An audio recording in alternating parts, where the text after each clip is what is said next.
Go. Pues bueno, aquí está, lesión renal aguda. Pues toda la información de aquí la saqué de las charlas que tuve con el profesor del Pablo Tobón y de este librito. A ver. Es horrible. Sí, que está todo en inglés. Este librito que está en Clinical Key, que es Ese libro es una porquería, horrible. Horrible Sí. ese libro. Sí, lo sé, pero bueno. Pero los residentes lo aman y el profe lo ama, entonces pues tocó buscarlo ahí.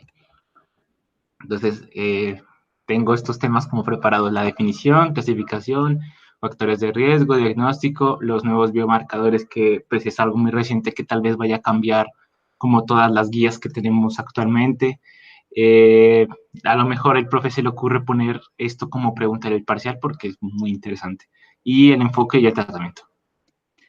Entonces, vamos con la definición de lesión renal aguda: síndrome clínico caracterizado por una disminución abrupta de la función renal menor a 7 días, que lleva a la acumulación de productos nitrogenados y a una disminución del gasto urinario. Esto se diferencia como de la enfermedad renal aguda, que va de 7 días a 3 meses, y más de 3 meses sería enfermedad renal crónica. Entonces, de pronto, para que no se confundan en las definiciones, de pronto si un paciente lleva más de 10 días, pues digamos con una creatinina aumentada, pues ya no sería una lesión renal aguda, sino una enfermedad renal aguda. Y si lleva más de 3 meses, pues ya sería una crónica. Y aquí está la definición objetiva, ya con las últimas guías, que la CADIGO de 2012. Habían dos guías anteriores, que era la ADKI y la RIFLE, pero pues de esas no voy a hablar porque pues la CADIGO pues la que manda ahorita. Entonces, estos son como los criterios. Es muy importante sabérselos. Incremento de la creatinina sérica en más de 0.3 miligramos por decilitro en menos de 48 horas. Incremento de la creatinina sérica en mayor o igual a 1.5 veces la basal, o sea, la que siempre ha tenido el paciente, en un periodo menor a 7 días, como ya dije en la definición anterior. Gasto urinario de menos de 0.5 miligramos por kilogramo hora en 6 horas. Ya, si un paciente tiene cualquiera de estos, listo, lesión renal aguda, hasta que se demuestre lo contrario, pues.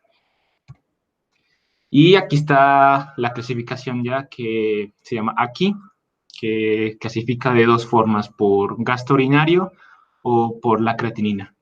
Aquí está la de gasto urinario. Entonces, aquí tenemos un gasto urinario menor a 0.5 miligramos por kilogramo por hora en un periodo de 6 a 12 horas. El AKI 2, lo mismo, pero un periodo mayor a 12 horas. Y el AKI 3, una disminución pues menos de 0.3 miligramos por kilogramo por hora por más de 24 horas, o anuria por menor a 12 horas. Digo, mayor a 12 horas.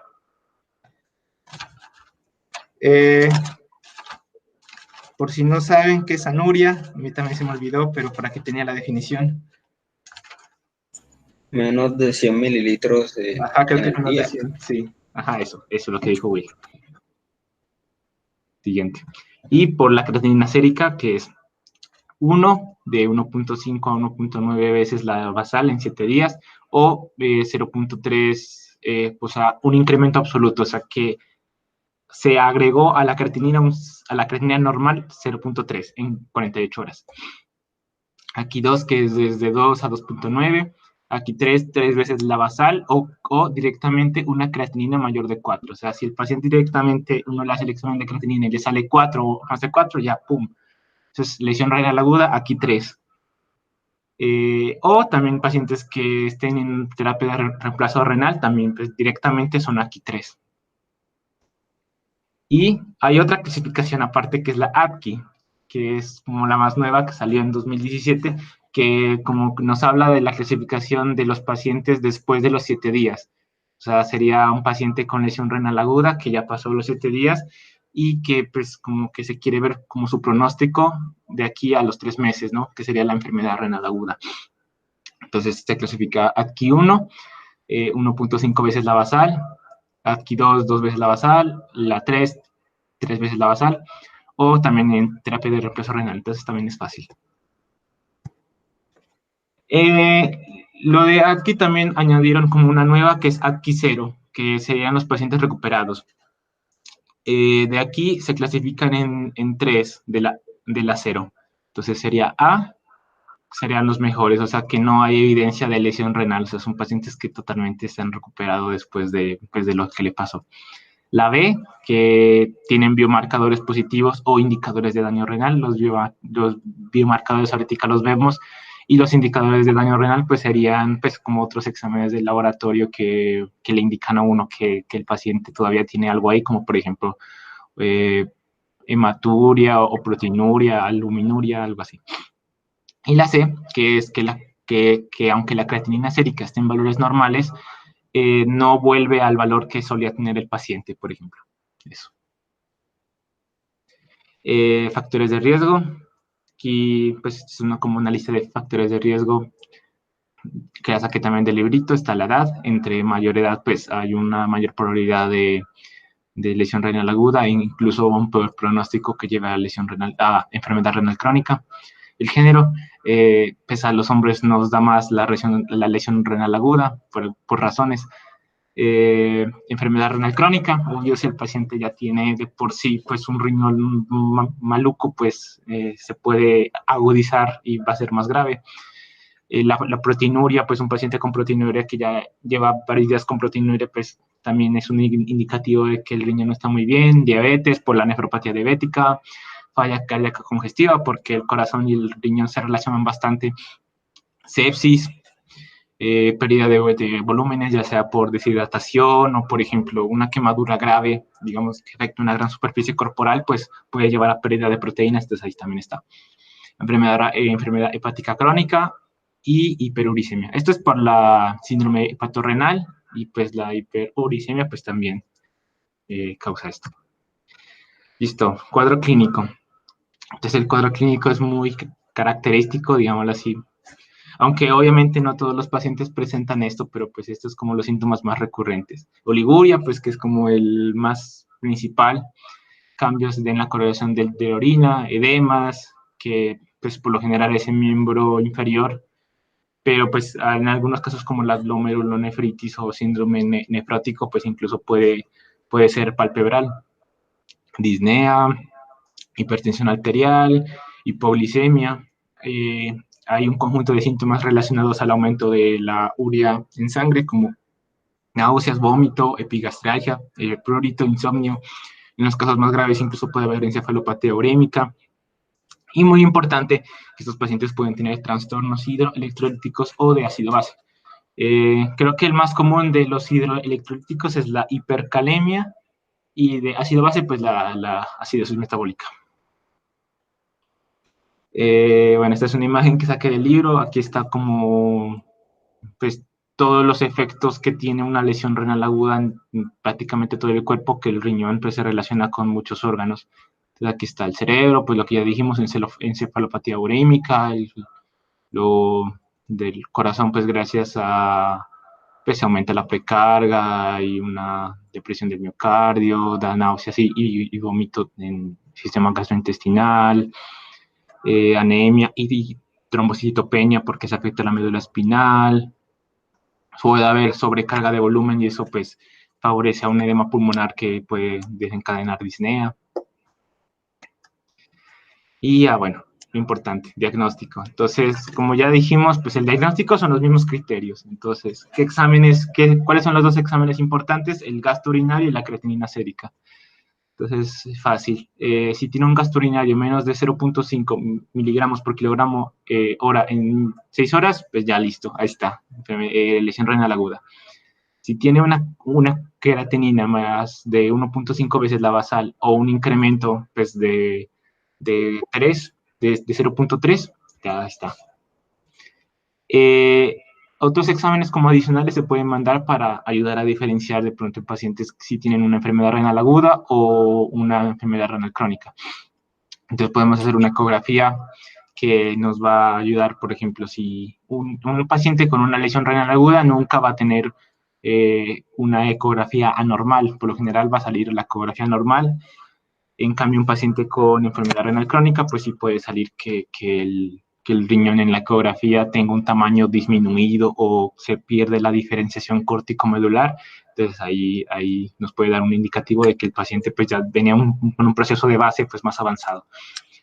Otra es la paratormona, que pues valores menores a 170 picogramos sobre decilitro nos habla de algo más agudo, en cambio si ya es mayor a eso, pues nos habla de algo más crónico. Eso tiene que ver con los hiperparatiroidismos secundarios, pero pues de eso no creo que vamos a hablar. Igual no sé. Bueno, aquí está lo nuevo, los nuevos biomarcadores porque, o sea, el problema antes con los pacientes con lesión renal aguda era que no había forma de saber a cuáles pacientes les iba a dar la lesión, sino que la creatinina mide ya cuando el riñón ya está dañado. Entonces, pues ahí como que no hay nada que hacer, ¿no? Pero se han hecho muchos estudios y se han sacado biomarcadores que nos muestran entre 6 y 12 horas antes de que se haya presentado el daño renal. Bueno, aquí es daño no dado, malditos dedos. Entonces, esto es muy importante. Y también hay que tener ojo con esto porque si un paciente pues ya tiene una creatinina que muestra lesión renal, pues ¿para qué le voy a mandar esto? No sé, esto es para pacientes que tienen factores de riesgo para lesión renal aguda, pero que la creatinina y el gasto urinario sean normales. O sea, si ya hay una afectación de la creatinina y el gasto urinario, ¿para qué mando esto? Pues es pérdida de plata. Entonces ya estos son los nuevos biomarcadores, que es el ENEGAL, que es la lipocalina asociada a la gelatinasa de neutrófilos, interleuquina 18, el KIM1, que es molécula de lesión renal, pero en inglés, la netrina 1, pero bueno. Estos pues se han hecho varios estudios, pero en general el único importante es el NephroCheck, que es una mezcla de dos. En el factor tisular de las metaloproteinasas 2 y el factor de crecimiento similar a la insulina 7. Es una combinación de los dos. El profe me dio los valores como de corte, no los puse aquí porque no sé si estaba muy seguro si esos eran y tampoco creo que los pregunten, pero digamos que un NephroCheck, a ver, voy a escribir aquí.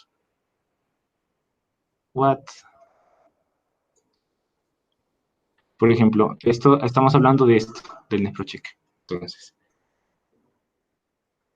menor a 0.3, pues se considera que es negativo y mayor a 2, positivo. Entre estos dos, pues se considera como incierto. O sea, si es menor a 0.3, pues ya se descarta totalmente que tenga pues lesión renal aguda. Y si es mayor de 2, pues está confirmadísimo que la tiene, pues, o que la va a tener, porque pues estos son marcadores que marcan cuando aún el riñón está sano, o sea, no ha recibido daño. Por eso es que son importantes, pues en pacientes con muchos factores de riesgo que uno quiere salvar el riñón antes de que se dañe. Entonces, sí. Entonces, muy importante, recuerden que si un paciente ya tiene alteraciones de la creatinina o del gasto urinario, pues esto no sirve para nada. O sea, ¿para qué lo mando? No se manda. De pronto, una utilidad que tengan, hay como estudios que dicen que de pronto para el pronóstico, o sea, si un paciente lleva mucho tiempo manifestando estos biomarcadores, es como mayor probabilidad de que progrese a una enfermedad renal crónica. Pero pues más allá de eso, pues la utilidad más grande es eso, es predecir una lesión renal antes de que suceda.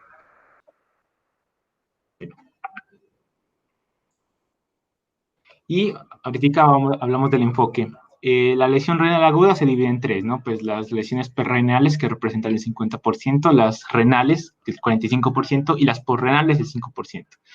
Me voy a enfocar mucho en estas dos porque las posrenales, pues en general son obstrucciones de la vía urinaria, pues por más común los cálculos, entonces pues no hay mucho misterio en eso. Esta imagen también la saqué del libro, Causas de la lesión renal aguda. Entonces aquí está lo que les digo, mire, esto sería la prerrenal, o sea, antes de riñón, entonces serían, Antes. ¿qué? Sí, antes. Ah, sí. Antes del riñón. Sí, antes de riñón, entonces aquí están, por ejemplo, puede ser una trombosis de la vena renal o disminución del volumen, o pues oclusión de la arteria renal. Por lo general tienen que ver más como con el volumen y con los vasos sanguíneos que irrigan al riñón. Ya estas serían las renales, pues ya afectan directamente pues aquí como al todo el sistema y la nefrona, como las glomerulonefritis, necrosis tubulares, nefritis intersticiales, enfermedad de vasos pequeños, también muy importante, porque esto sí es renal. Esto se representa como la microangiopatía, ¿qué? Microangiopatía trombótica, que es una enfermedad pues que les da los pequeños vasos de la nefrona, pues y esto sí se considera renal. Y ya la posrenal, pues que sería pues cálculos renales o tumores o cualquier cosa que obstruya la vía pues en la que sale la orina. Después de la uretra. Sí. El ureter. Easy peasy. ¿Cómo diferencia una lesión prerrenal de una renal? Entonces, hay un examen muy importante que es la relación BOOM con la creatinina. Normalmente esta relación es de 15 a 1, o sea, hay 15 veces más BOOM que creatinina. Pero en una lesión prerrenal, la relación se aumenta más de 20 y en una renal es menos de 20. Entonces, como el punto de corte. ¿Por qué? No estoy seguro por qué, pero pues sí, esto es verdad. No tengo pruebas, pero tampoco tengo dudas. Otro como examen de laboratorio que nos puede ayudar es la proteinuria, que es moderada en el si renal y es muy poquita o nula en prerrenal. El sodio urinario también nos puede ayudar, por ejemplo, es mayor a 40 renal, menos de 20 prerrenal, y esto pues tiene mucho sentido porque las lesiones prerrenales por lo general son por hipovolemia, entonces pues si el cuerpo está hipovolémico no va a querer excretar sodio porque necesita el sodio para mantener como su presión y su volumen, entonces pues no va a excretar tanto sodio como un riñón pues que si está afectado pues que ya no filtra. Y nuevos biomarcadores, cuando hay una lesión prerrenal los biomarcadores están ausentes porque pues el riñón no está directamente como afectado, entonces pues no va a marcar nada. Cambio renal pues sí va a estar presente. Bueno, ese es otro cuadrito que saqué del libro, aquí está como todo, pues todo lo que se debe hacer. Entonces si un paciente está con creatinina elevada, pues aquí está que uno tiene que ver como la basal, de ahí lo categoriza, si es la crónica o la aguda, entonces uno mira los criterios, el criterio que ya le dije. Uno puede considerar hacer un ultrasonido. Aquí lo ponen más como evidencia de obstrucción, pero pues también es por lo que les dije, por ver si el riñón está más pequeño o si hay una pérdida de diferenciación córtico-medular que nos indique algo más crónico. Pero también nos puede indicar pues como obstrucción, algún cálculo, no sé, algo ahí que esté obstruyendo la vía urinaria. Si no hay evidencia de obstrucción, entonces ahí ya paso a revisar la historia clínica, pues todo lo de siempre. Uno sospecha las causas que son antes de riñón, pues con lo que dijimos, pues con la bulimia y eso. Ya pues aquí están las causas renales. Si quieren, pues ahí miran, esa imagen es muy buena como para, pues ahí está todo lo que uno tiene que hacer. Incluso están cada una de las enfermedades que causan lesión renal aguda. Pero bueno, no me voy a perder mucho ahí. El tratamiento ahora sí. Entonces, la mejor forma de que un paciente, pues, para tratar a un paciente, pues es directamente que no le dé lesión renal aguda. Entonces, por eso tenemos las medidas de prevención. Entonces, siempre administración de antibióticos en infecciones para prevenir la sepsis, siempre un mantenimiento del estado hemodinámico, siempre una adecuada hidratación, evitar la sobrehidratación, muy importante, un uso racional de diuréticos, que antes se decía que el paciente tiene lesión renal aguda, hay que quitar todos los medicamentos. No, hoy se ha visto que se pueden dejar algunos diuréticos dependiendo de las circunstancias y que pues no es necesario como quitárselos todos de una, sino que esto toca cogerlo con pinzas. Lo que sí hay que quitar son los nefrotóxicos, que aquí lo puse mal, no es neurotóxicos, es nefrotóxicos. Ups. Nefro.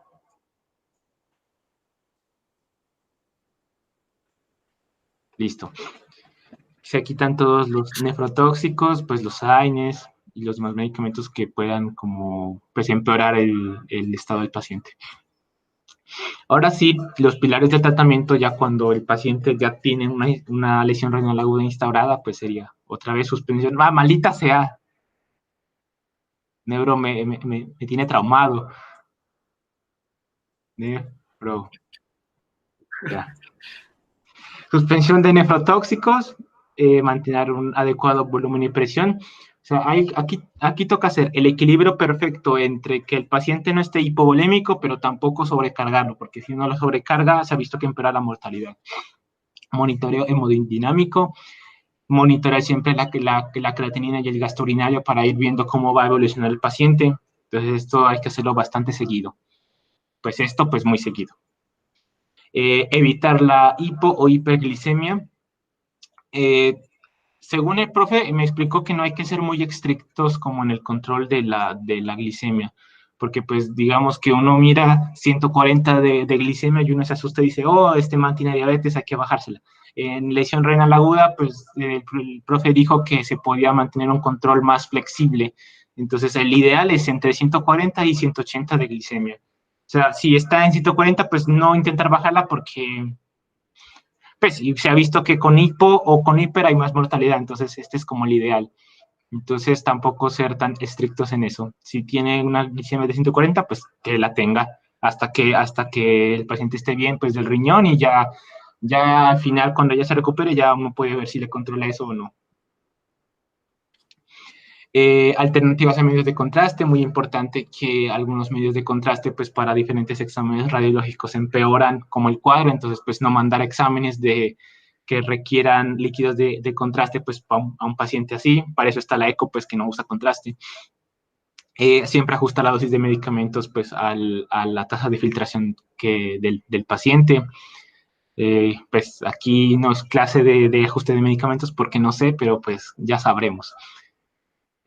UCI y terapia de reemplazo renal si el paciente lo requiere. Y al final les explico como los criterios de la terapia de reemplazo renal, pues de urgencias. Entonces, bueno, los líquidos. Líquidos se ponen siempre que hay hipovolemia para, obviamente, hidratar al paciente. Muy importante no sobrehidratar al paciente. Entonces, ojo, no sobrehidratar al paciente. Solo se hidrata lo suficiente para mantener la volemia. Y si no responde, por ejemplo, digamos que en un caso de reanimación no responde, ya va como 6 horas y uno le pone más Harman y no está respondiendo, pues mejor quitarle los líquidos y ponerle vasopresores porque una sobrehidratación lleva más mortalidad, entonces evitar sobrehidratar.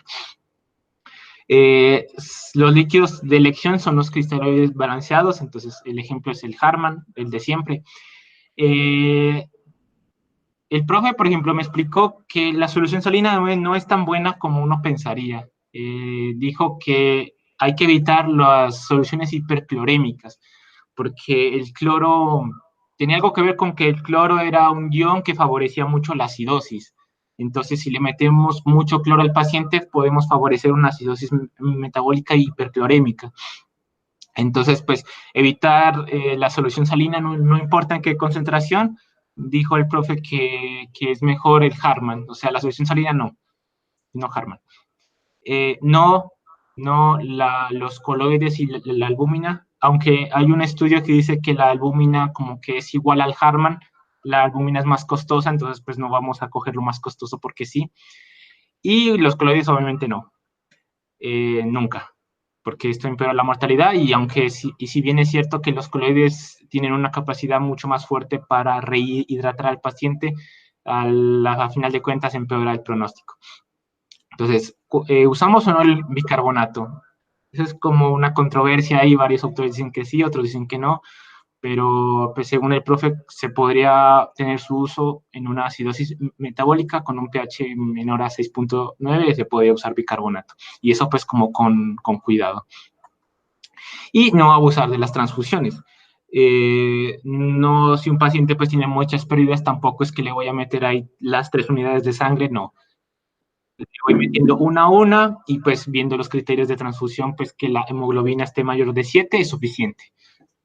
O sea, no es necesario recuperar la normalidad de la hemoglobina porque pues si le meto mucha sangre, otra vez favorezco la sobrecarga de líquidos y el paciente se muere más. Listo, vasopresores. Entonces, en lesión renal aguda, las metas de presión arterial media serían de 65 a 70 milímetros de mercurio. En pacientes hipertensos se puede ser un poco más flexibles, entonces se puede ser más de 80 milímetros de mercurio. El vasopresor de elección siempre va a ser la norepinefrina, sobre todo los otros. Hay estudios con la dopamina y se ha visto pues, que empeora la mortalidad, entonces esa no. Y la adrenalina como que se reserva como para la última instancia en un choque ahí muy brutal. Entonces siempre norepinefrina. La dosis no la tengo muy clara, pero por ahí vi en un apunte mío que era de 1 picogramo por kilogramo por minuto. Entonces, no, si alguien sabe la dosis mejor, la dice. Situaciones especiales, por ejemplo, en falla cardíaca con FEBI baja se puede usar dobutamina y en el síndrome hepatorrenal es mejor usar la terlipesina. No sé si se acuerdan de todo eso que repasamos en octavo de cirrosis. Listo. Diuréticos. Aquí nuestro diurético favorito va a ser la furosemida. O sea, la furosemida es Dios. Se usa cuando en trastornos hidroelectrólicos, sobre todo en hipercalemia, porque la furosemida, al ser un diurético de asa, digamos que favorece la excreción de potasio, entonces nos ayuda a controlar la hipercalemia. Los vamos a usar también en su sobrecarga de volúmenes cuando hay acidosis. Entonces, ¿cuándo los uso y cuándo no? Para eso hay una prueba que se llama la prueba de diuresis. Entonces, ¿en qué consiste? Consiste en que al paciente le pongo furosemida intravenosa, le pongo 1 miligramo por kilogramo, 1 miligramo por kilogramo si nunca ha recibido furosemida, y le pongo 1.5 miligramos por kilogramo si es un paciente que frecuentemente consume furosemida porque tiene falla cardíaca o por algo así. Y luego lo observo y miro su diuresis a las 2 horas. Si la diuresis fue menor a 200 cc, esto significa que es un paciente no respondedor a diuréticos. Y esto significa que, pues, si no responde, pues, ¿para qué los uso? Porque aumento los efectos secundarios de la furosemida, entonces, pues, los quito. Pero si la diuresis es mayor a 200, hágale, le pongo más furosemida y normal. Así, y los pacientes que no son respondedores a diuréticos, pues tienen peor pronóstico y pues se ha visto que progresa más enfermedad renal crónica. Entonces, una de las complicaciones más frecuentes de la lesión renal aguda con respecto a los desórdenes hidroelectrolíticos es la hipercalemia. Entonces, ¿qué es la hipercalemia? Es un potasio mayor a 5.5 miliequivalentes por litro. Y es muy importante monitorizar continuamente el potasio, medirlo cada vez que haga falta, así sea cada hora, cada 3 horas, pero siempre estar atentos porque el potasio puede llevar a un desenlace fatal, que son los cambios en el EKG. Entonces, a todo paciente con lesión renal aguda que uno mire que el potasio se le está subiendo, siempre hay que hacerle un electro para pues ver esos cambios. Y si el potasio es más de 6.5 o tiene cambios en electrocardiograma, de una uno tiene que pensar en terapia de reemplazo renal. El tratamiento se hace con gluconato o cloruro de calcio. ¿Por qué de calcio? Porque esto como que ayuda a estabilizar la membrana, entonces hace que a la célula ya no le entre tanto el potasio, algo así entendí. Y otras medidas, por ejemplo, que se pueden usar es el uso de beta-agonistas como el salbutamol, o esta fórmula que se usa mucho, que no me acuerdo el nombre de la fórmula, pero era así: 10 unidades de insulina con 250 cc de dextrosa en agua destilada. Esto se puede usar mucho para combatir la hipercalemia. Y la misma furosemida también nos puede ayudar a combatir la hipercalemia para ser un diurético de asa. Entonces, como la furosemida nos ayuda a combatir la hipercalemia, entonces un diurético que tal vez debemos evitar usar sería la... Ay, se me fue el nombre. ¿Cuál es el diurético que...?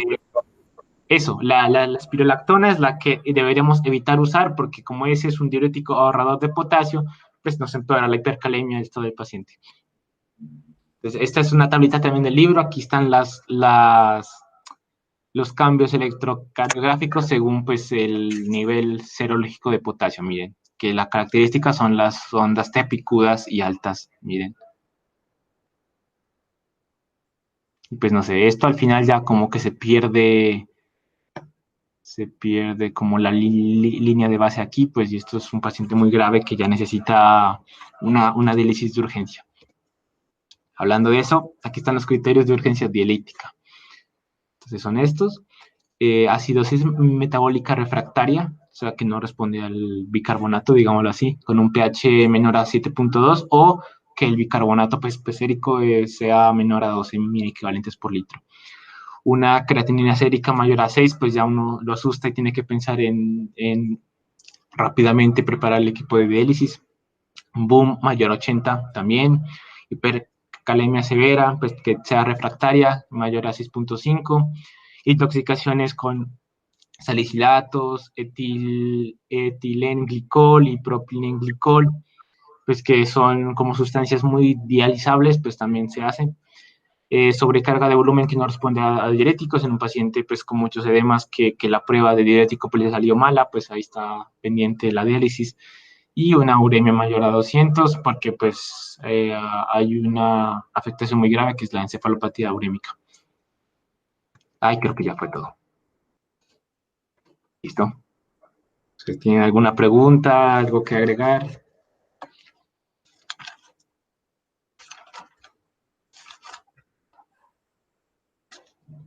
Pueden decir sí, pueden decir no. James, Bien. no, bien. Pero, o sea, esas son las urgencias dialíticas, ¿no? Sí. Pero cuando ya el paciente, digamos, pues no es una urgencia como tal, ¿en qué momento se le haría diálisis? Si no es una urgencia, pues ya eso lo tiene que decir el nefrólogo. Ah, o sea, lo dice el nefrólogo. Sí, o sea, aquí es porque si no lo dializa se muere. Ok, ok. En el otro, pues ya con la enfermedad renal crónica uno puede como esperar y ya dependiendo pues de lo que diga el nefrólogo, porque pues uno no maneja mucho una enfermedad renal crónica, pues como que diga diálisis o no, más el nefrólogo. Pues si no recuerdo mal, eso era cuando tenía una creatinina menos de... no, perdón. ¿Cómo era? Una tasa de filtración glomerular menos de 30 o de 15, no recuerdo bien. No, de 30 y de 15 ya les tenía que pensar hacerle trasplante. Pero eso es de crónico, no crónico, ¿eso está? Sí, de crónica. Es que lo que el de la AQI solo se dializa cuando están en urgencia dialítica. Sí, es que O cuando está eh, crónico en estadio 3. hay un estudio que dijo que el inicio temprano de la terapia de reemplazo renal no mostraba ningún pues, beneficio que los pacientes que inician más tardíamente, o sea, que pues era como perder plata. O sea, ambos como que les tenían un pronóstico muy similar. Entonces, a menos de que tenga una urgencia dialítica, no se recomienda como dializar a los pacientes. Eso es lo que decía como la guía.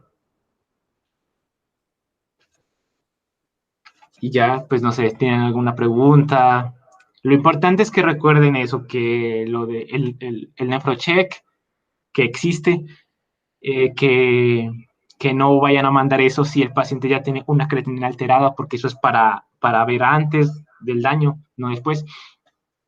Y que no sobrecarguen de líquido al paciente y que se puede usar la furosemida, pues, según el test de respuesta a los diuréticos. Ya no sé, ¿quieren decir algo más? No, James. Gracias. Creo que ya. Entonces voy a Mañana parar hay de grabar. clase. No han mandado nada, o no sé, yo no he